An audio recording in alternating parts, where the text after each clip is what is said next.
नमस्कार दोस्तों, मैं शांतनु रानी हमारा ये स्किल्स प्लेटफॉर्म से आप सभी का स्वागत करता हूं। चलिए आज हम चर्चा करेंगे कि स्विट्जरलैंड ने रद्द किया पसंदीदा राष्ट्र का दर्जा, यानी कि स्विट्जरलैंड ने भारत का पसंदीदा राष्ट्र का जो दर्जा था वो रद्द किया। क्या है आप पूरा मामला, आइए हम समझते हैं एक एक करके। ठीक है, चलिए। स्विट्जरलैंड ने सबसे पसंदीदा राष्ट्र का जो दर्जा भारत को दिया था उसको रद्द कर दिया है। स्विस सरकार ने भारत के साथ अपनी कर संधि में MFN यानी कि मोस्ट फेवर नेशन को जो क्लाज था उस क्लाज को निलंबित कर दिया है, जिससे स्विट्जरलैंड में काम करने वाली भारतीय कंपनियों पर करों में वृद्धि हो सकती है। यानी कि MFN का दर्जा जो समाप्त किया गया स्विट्जरलैंड के द्वारा, इससे जो भारतीय कंपनियां स्विट्जरलैंड में काम कर रही हैं उनमें करों की वृद्धि हो सकती है, और यह कदम MFN क्लॉज की व्याख्या को प्रभावित करने वाले सुप्रीम कोर्ट के फैसले के बाद उठाया गया है। ठीक है, चलिए आगे देखते हैं इसको। चर्चा में क्यों है? स्विट्जरलैंड ने भारत स्विट्जरलैंड DTAA के तहत सबसे पसंदीदा राष्ट्र यानी कि मोस्ट फेवर्ड नेशन खंड को 1 जनवरी 2025 से निलंबित कर दिया है। यानी कि 1 जनवरी 2025 से भारत को जो सबसे पसंदीदा राष्ट्र का दर्जा स्विट्जरलैंड ने प्रदान किया था उसको समाप्त कर दिया जाएगा, और इसको समाप्त कर दिया जाएगा तो क्या होगा? तो लाभांश पर नई कर दरें लागू होगी। क्या है भाई? तो जब भारत को MFN का दर्जा प्राप्त हुआ था तो भारतीय करदाताओं को स्विस निवेश पर जो लाभांश की दर थी वो 5% थी, लेकिन अब क्या होगा? MFN का दर्जा जो समाप्त कर दिया जाएगा, अब यह लाभांश पर जो कर की दर होगी वो क्या होगी? 10% होगी, जो पहले के प्रावधान के तहत 5% थी। यानी कि 1 जनवरी 2025 से स्विस में निवेश पर लाभांश कर की दर कितनी हो जाएगी? 5% से बढ़कर 10% हो जाएगी। इस बात का ध्यान रखिए। अब इस विवाद की पृष्ठभूमि क्या है? इस विवाद की पृष्ठभूमि में आते हैं तो OECD सदस्यता और विवाद। क्या है भाई OECD सदस्यता और विवाद? तो भारत ने कोलंबिया और लिथुआनिया के साथ एक ऐसी कर संधि की थी जिनमें कर दरें OECD देशों की तुलना में कम थी। बाद में ये देश OECD के सदस्य बने। स्विट्जरलैंड ने MFN खंड के तहत इसी स्थिति का लाभ उठाते हुए लाभांश पर कर की दर को 5% लागू की जाने की पेशकश की थी। ठीक है, अब देखिए स्विस वित्त विभाग का बयान। क्या भाई? तो 11 दिसंबर 2023 को स्विस सरकार ने MFN खंड के निलंबन की घोषणा करते हुए सुप्रीम कोर्ट के फैसले को इसका कारण बताया। सुप्रीम कोर्ट का क्या फैसला था भाई? तो ध्यान रखिएगा, सुप्रीम कोर्ट ने जो फैसला दिया उसको 1 जनवरी 2025 से लागू किया जाएगा। अब देखिए प्रभाव क्या पड़ेगा इसका, यानी कि भारतीय कंपनियों पर इसका क्या असर होगा। तो स्विट्जरलैंड में सहायक कंपनी जो थी ODI संरचना वाली जो भारतीय कंपनियां हैं, इन भारतीय कंपनियों को लाभांश की जो दर है वह बढ़ी हुई दर का अब सामना करना पड़ेगा। 1 जनवरी 2025 से लाभांश पर कर जो है वह 5% से बढ़कर 10% होगा, जिससे भारतीय कंपनियों की कर देनदारी और लागत बढ़ जाएगी। पहले उनकी देनदारी कम थी और लागत कम थी, अब क्या हो जाएगा? अब बढ़कर 5% से 10% हो जाएगी। इस बात को ध्यान रखिएगा।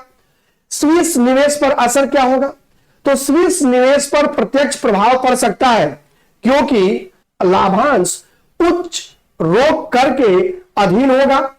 अब जो लाभांश होगा वो किसके करके होगा? उच्च कर, यानी कि पहले कर निम्न था 5%, अब क्या हो जाएगा? अब लाभांश उच्च रोक कर के अधीन होगा। यह भारत में स्विस निवेश के प्रवाह को प्रभावित कर सकता है। द्विपक्षीय संबंधों पर प्रभाव पड़ा। यह जो MFN का निलंबन है तो भारत और स्विट्जरलैंड के बीच जो द्विपक्षीय संबंध है, इस द्विपक्षीय संधि की गति और स्थिरता को भी प्रभावित करता है। अंतरराष्ट्रीय कर ढांचे में पारस्परिकता और समानता सुनिश्चित करने की आवश्यकता पर क्या करता है? यह बल देता है। और देखिए क्या है भाई, सबसे पसंदीदा राष्ट्र यानी कि MFN मोस्ट फेवर्ड नेशन का अर्थ क्या है? तो सबसे पसंदीदा राष्ट्र यानी कि मोस्ट फेवर्ड नेशन पर आर्थिक और व्यापारिक संधि से संबंधित यह एक शब्द है जिसका उपयोग विश्व व्यापार संगठन WTO और द्विपक्षीय या बहुपक्षीय व्यापार समझौतों में होता है। इसका मुख्य उद्देश्य क्या होता है? तो इसका मुख्य उद्देश्य यह सुनिश्चित करना है कि सदस्य राष्ट्र एक दूसरे के साथ व्यापार में भेदभाव न करें। अब MFN की परिभाषा क्या है भाई? मोस्ट फेवर्ड नेशन का परिभाषा क्या है? तो MFN का अर्थ है कि एक देश जिसे MFN का दर्जा दिया गया है उसे किसी अन्य व्यापारिक साझेदार देश की तुलना में अधिक अनुकूल व्यापारिक शर्तें प्राप्त होंगी। और जो अधिक अनुकूल व्यापारिक शर्तें प्राप्त होंगी उसके तहत क्या होगा? इसका मतलब यह नहीं है कि उसे सबसे विशेष दर्जा दिया गया है, बल्कि उसे अन्य देशों के बराबर या समान शर्तों पर व्यापार करने का अवसर मिलेगा। इस बात को ध्यान रखिएगा, ठीक है। देखिए, most favoured nation World Trade Organization grants special clause है। इसमें कंट्री 1 और कंट्री 2 मतलब जो दो देश है जो दोनों के पास एक समझौता होता है, तो ये सभी जो है जितने भी ये देश होते हैं ये सब क्या होते हैं? WTO के मेंबर होते हैं। इस बात को ध्यान रखिएगा, ठीक है। अब देखिए MFN की विशेषता क्या है? तो MFN की विशेषता है समानता का सिद्धांत, यानी किसी भी देश को MFN का दर्जा देने पर वह देश किसी भी तीसरे देश की तुलना में बेहतर या खराब स्थिति में नहीं होगा। सभी सदस्य देशों को समान टैरिफ करों और व्यापार शर्तों का लाभ मिलेगा। साथ ही व्यापार बाधाओं को हटाना इसका उद्देश्य है और सदस्य देशों के बीच व्यापारिक भेदभाव को समाप्त करना है, जिससे वैश्विक व्यापार को सुगम और निष्पक्ष बनाया जा सके। अगला WTO के सिद्धांतों का यह हिस्सा होगा। क्या है भाई? WTO के सिद्धांतों का हिस्सा होने पर क्या होगा? तो MFN विश्व व्यापार संगठन के मूलभूत सिद्धांतों में से एक है।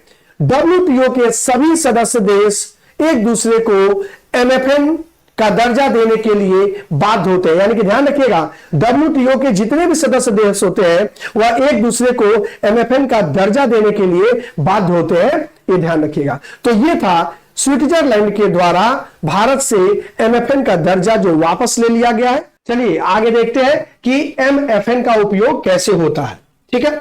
MFN का उपयोग कैसे होता है? तो ध्यान रखिएगा, जब एक देश दूसरे देश को MFN का दर्जा देता है यानी मोस्ट फेवर्ड नेशन का दर्जा देता है, तो वह निम्नलिखित क्षेत्रों में समानता प्रदान करता है। किन किन क्षेत्रों में समानता प्रदान करता है? तो नंबर 1 आयात और निर्यात पर लगने वाला टैरिफ, नंबर 2 सीमा शुल्क की प्रक्रिया, नंबर 3 व्यापारिक नियम और शर्तें, और नंबर 4 आयात पर कोटा या प्रतिबंध। ये MFN का ऐसे उपयोग होता है, इस बात को ध्यान रखिएगा। तो धन्यवाद दोस्तों, ये क्लास कैसी लगी इस पर आप अपना कमेंट करके हमें बताइए, फिर हम नई क्लास के साथ आपके सामने उपस्थित होंगे। धन्यवाद।